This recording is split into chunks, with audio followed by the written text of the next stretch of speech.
శ్రీరామ జయం.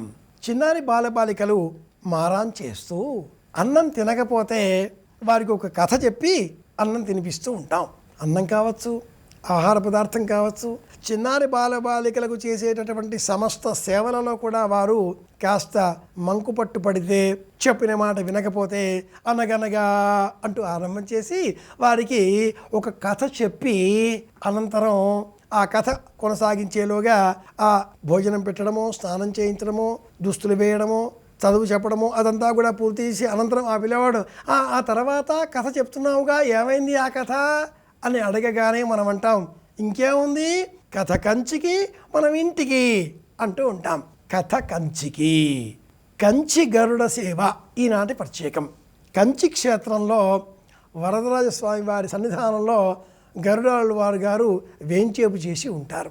మోకాలు నేలపైన ఆంచి, రెండవ అరిపాదం భూమిపైన ఉంచి, ఒక మోకాలు ఇలా గాలిలో, ఒక మోకాలు నేలపైన ఉండగా రెండు అరచేతులు ఇలా ముందుకు చాచి సిద్ధంగా ఉండేటటువంటి గరుడాళ్వారు గారిని కంచి ఆలయంలో 365 రోజులు మనం దర్శనం చేసుకుంటూ ఉంటాం.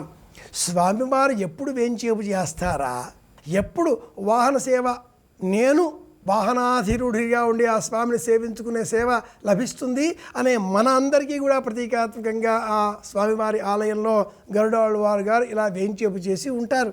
అలాంటి సేవని పరమాత్ముడు ఏనాడు వినియోగించుకోలేదు. ఒకే ఒక్కసారి సత్యభామ సమేతుడై నరకాసురుడిపైన యుద్ధం ప్రకటించే సమయంలో ప్రయాణం చేసినప్పుడు మాత్రమే గరుత్మంతుడిని అధిరోహించినట్లుగా మన పురాణాలు చెబుతాయి.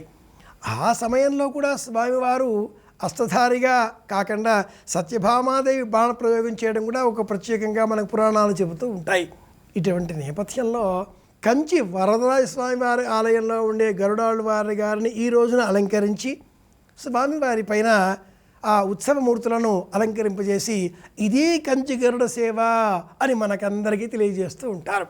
మనమందరం ఆ గరుడాళ్వారి గారి రూపంలో మనల్ని మనం ప్రతీకాత్మకంగా గుర్తించవలసిన రోజు ఈరోజు. ఒకటి, మనం గుర్తుంచుకోవాలి. రెండు, గుర్తించి మన ప్రవర్తనను మార్చుకోవాలి. దేవతారాధన ఎలా చేయాలి అంటే, కొబ్బరికాయలు, అరటిపళ్ళు, అగరత్తులు, నైవేద్యాలు వీటి సమర్పణతో దేవతారాధన పూర్తి కాదు. నీవే తప్ప ఇతఃపరం బెరుగను మన్నింపంతగును దీనిని రావే ఈశ్వర కావవే వరద అన్న మమైక్య భావన మనలో ఉండాలి. మన మనస్సు సదా ఆ పరమాత్మ సేవకై అంకితంగా మనం మార్చుకొని ఉండాలి. ఆలయాలలో సాధారణంగా గరుడ సేవ అన్న సందర్భాన్ని పురస్కరించుకొని మనం గమనించే అంశం ఏమిటి అంటే, ఉత్సవమూర్తులను గరుడాళ్వారి గారి పైన అధిరోహించే విధంగా ఏర్పాట్లు చేసి మనమంతా తీసుకుని వెళ్ళే సమయంలో దిగువన ఇటు నుంచి అటు వెళ్ళే ప్రయత్నం చేస్తూ ఉంటాం.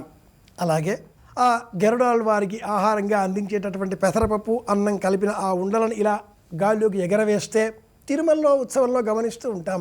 అది గరుడ ప్రసాదంగా ప్రత్యేకంగా ఎవరికైతే అందుతుందో, ఎవరైతే లభిస్తుందో, ఎవరైతే స్వీకరిస్తారో అలాంటి వారికి సత్సంతానం కలుగుతుంది, సంతానపరమైన చిక్కులు పోతాయి, కుటుంబపరమైన చిక్కులు పోతాయి. ఇవన్నీ కూడా వింటూ ఉంటాం. కంచి గరుడ సేవ ఈనాటి విశేషం. ఈ సందర్భాన్ని పురస్కరించుకొని మన గృహాలలో పెసరపప్పు, బియ్యం వీటితో చక్కగా పొంగలి పదార్థం సిద్ధం చేసి మన ఇంట్లో వేయించేపు చేసి ఉన్న పరమాత్ముడికి, పెరుమాళ్లకు నైవేద్యంగా అర్పించి అనంతరం ఆ పదార్థాన్ని ఇంటిల్లిపాది ఆహ్లాదకరంగా ప్రసాదంగా స్వీకరించాలి. గరుడాళ్వారి గారి వృత్తాంతాన్ని పిల్లలకు చెప్పాలి. గరుత్మంతుడు ఎవరు? మాతృసేవా దురంధరుడు. తల్లిని సేవించాలి అంటే ఇలా అంటూ పిల్లలకు చెప్పే కథనం ఇది.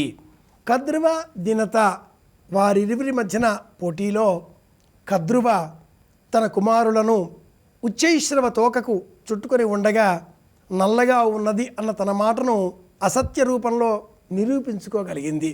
వినత కుమారుడైన గరుత్మంతుడు తన తల్లికి దాస్య విముక్తి కలిగించడం కోసం స్వర్గంపైకి దండయాత్రకు వెళ్ళి అమృతభాండం తెచ్చి తన తల్లికి విముక్తి కలిగించిన అనంతరం దేవతలకు యథాపూర్వ ప్రకారంగా అమృతభాండాన్ని అందించిన ఆ వైనాన్ని, కథనాన్ని మనం మర్చిపోకూడదు కదా. కాబట్టి అలాంటి వృత్తాంతాన్ని ఈ రోజున జ్ఞాపకం తెచ్చుకుంటూ గరుడ సేవ ఇదే అనేటట్లుగా ఇంటిల్లిపాది కలిసి పెసరపప్పు బియ్యం వీటితో చేసిన ఆ పదార్థాన్ని ప్రసాదంగా స్వీకరిద్దాం. అందరి క్షేమాన్ని కోరుదాం. సమష్టి కుటుంబ చైతన్యాన్ని కలిగి ఉందాం. మళ్ళీ కలుసుకుందాం. శ్రీరామ జయం. శుభమస్తు.